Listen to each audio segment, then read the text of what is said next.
Hello, how are you? Welcome to week 11, I think week 11, maybe week 10 of our books and play series. So this week is Wombat Stew. It's about a cheeky dingo who makes a stew with a wombat and then all the other animals jump in and trick him in the end. But it's a good chance for rhyme, alliteration, some literacy skills. So we'll start with this one first. We need to put our pot together because we're going to make an animal stew and we're going to work on our rhyming words here.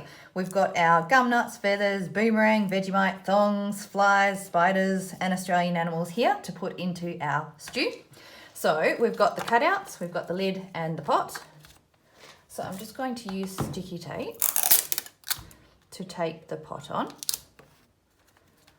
Tuck that over. And for the bottom so they don't fall out. So I'm going to make, we've already got the book on wombat stew, so let's do an echidna stew.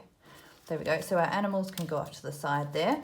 And we've got crunchy, brewy, yummy, spicy, nicey, lunchy, munchy, chewy, and gooey. So let's go crunchy, spicy, yummy, nicey. So we've got spicy and nicey that rhyme, and crunchy doesn't rhyme, yummy. Spicy, nicey, yummy. Yep, spicy, nicey. So our two end words rhyme there. You can change them up and play with your rhyming words as you go. So I've got an echidna, so I need to chuck my echidna in my stew here. Let's stick him that way. And we'll put some thongs in. I know you don't call it that on the other side of Australia. What do you call them, jangles? I don't know. Anyway, so these sort of thongs, yes, a pair of thongs. We've got gum nuts. A roach, a good old roach can go in our stew. This is a good chance for you to talk about the different animals, talk about all the different bits and pieces, make some ooh gross noises. Creativity for your little one as well, yeah, as you make your disgusting stew.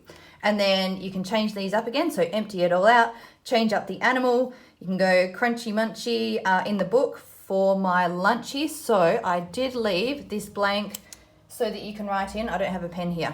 Let me just show you that. So you do have that option. Where'd my words go? Crunchy munchy. You can write for my lunchy. I've also chosen not to Velcro these just because there were so many. If you want to Velcro them and not have the issue that I'm having right now of them sliding around the page, then go ahead and do that. Just as well, because people ask me, I just get a Ziploc bag and chuck all the pieces in. Especially for this one, I tried putting them in the pot, but then when I turn the page, they go flying everywhere. There's your lid for your pot as well.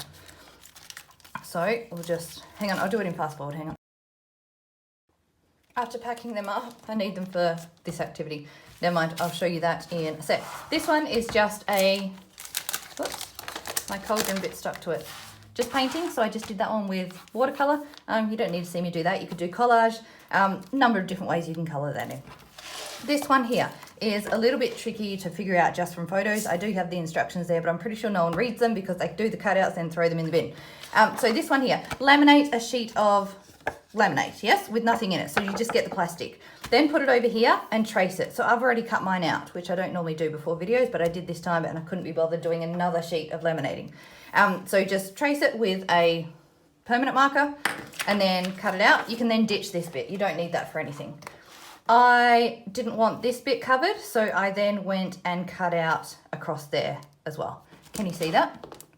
So you've got the paper under the display folder, and then we've got the plastic on top so that we can make a stew and you can see it. Yeah? So again, I'm just getting my sticky tape. It doesn't have to be pretty, it's clear sticky tape anyway. And it's kind of hard to tape a cauldron shape. There we go, that will do. Now for this one, it's a free play activity. So you can put in, we probably don't need the words for this one, but you can chuck in your different animals, different nuts, Vegemite, whatever you want. So let's make a, back it up, let's make a cassowary. That's a good one to look up if you don't know what a cassowary is. It's an Australian bird. I think it's one of the most deadly birds. Pretty sure it is. These legs are huge and meaty and they will kill you if they kick you. Gum nuts. Let's chuck in some feathers and a boomerang. And, oh, a caterpillar. So again, vocabulary, so you're naming all the animals. You could then go and classify as well. If I was going to do that, I can chuck all my animals over here. Budgie, echidna, cassowary, worm, or caterpillar, sorry, not a worm because it's got legs. So that is an insect in its larva stage. We've got feathers, which belong to a bird, but they're not living, so we'll put animals there. Gum nuts are, they are living, they belong to trees, they're plants. Feather's an interesting one to classify. I will keep it separate. Wood, so we could just put them as things because they're not living. You could separate it into living and not living. Koala, thongs, certainly not living. Feathers over there again. Gum nuts, so they're technically they're not living anymore if they're off the plant, but you can, do you see they're just points for discussion? Yeah, different ways you can use the activities. Hang on, spider, insect. Spider is an arachnid, it's got 8 legs, it's not an insect. Cockroach is an insect. Wombat, crocodile. Fly is an insect. Vegemite is a thing. If we're going to be more specific here, we've got marsupials. That is an endro. It's not a marsupial, it's a something else. I wasn't planning on going this way, so I haven't looked it up. Atrophy, I'm probably making up words. I'll figure that out. It's in one of the other videos I've done. Birds can go there. There you go. So then we've classified our different animal groups as well. All right. That will do for that activity. I'm pretty sure they can now go back in here. I just want to, yeah, as much, especially if you're going to spend the time cutting out all these bits and pieces, use the activities in as many different ways as you can. All right, yes, we are done with these. So I'm going to put these back, fold it over, and store it in my pot. That way they're not going to go flying every time I turn the pages. There we go. This one, someone's asked me for these, and I finally did them. So we've got flashcards. We've got our koala. So these are all Australian animals. Emu. So an emu is different from a cassowary. We've got our wombat.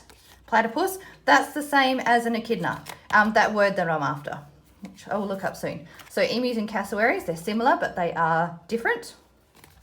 We've got an eagle, pelican, numbat. Is a numbat a marsupial or not? I am not sure. I don't think so. Crocodile, I may be wrong. Galah, these are, teaching points as well. If I'm wrong or say you're not sure either when having these discussions with your kids or your class, look it up. Yeah, and just encourage them, and model for them how to find information. Galah, kangaroo is a marsupial. Oh, hang on, back up. They're not marsupials. These two are whatever they are, marsupials down here. Budgie, bat is not a bird, it is a mammal. Wombat, marsupial. Koala, marsupial. There we go. Those 3. I'm pretty sure. Yes. All right. I'm going to find out what they are. Now, I think there's 10 of them. 1, 2, 3, 4, 5, 6, 7, 8, 9, 10, 11, 12, 13, 14. No, there's 14. You could print these twice as well and then play memory with them by putting them all face down and then flipping over 2. If they match, you keep them as your pair. If they don't match, you then turn it back over for the next person to have a go. All right, and this one. No, I do need these again, my goodness. All right, so this one, sorry, I keep bumping the camera. This one is alliteration. So alliteration is where you repeat a sound in a series of words, so 2 or more words close together. So we've got big blobs, so but, creepy crawlies, dingo danced, bubbling billy, spicy stew, banks of the billabong, sun-soaked stone, finest feathers, slurp of stew, bright blue, laughed and licked. So most of these came from the book. I can't remember whether I added some more in there. So for this one, we're going to grab, we've got a crocodile, koala, and is there another word in here? Kangaroo. Where's our kangaroo? I'm sure I had a kangaroo a second ago. Cockroach. I don't know where my kangaroo went. Anyway, and then for this one, if you've got really small children, just do it verbally. So the crocodile, and I'm not very creative when it comes to this stuff. One day what's a curt word? A creepy, it's not really creepy crocodile. Anyway, one day a creepy crocodile, a koala, and a cockroach were crawling around looking for bright blue bugs. That is the worst story ever. But you get what I mean, using that alliteration in there. It's just a challenge as well. So you can choose to write it, or you can do it verbally and take turns and see if you can do better than what I just did there. Sorry about that. All right, that's all for this week. I will talk to you soon. Bye. I'm back. They're monotremes. I don't know what words I was coming up with. So they are mammals that lay eggs. These two. Yeah, monotreme. There you go. Now I'm going. All right, talk to you soon. Bye.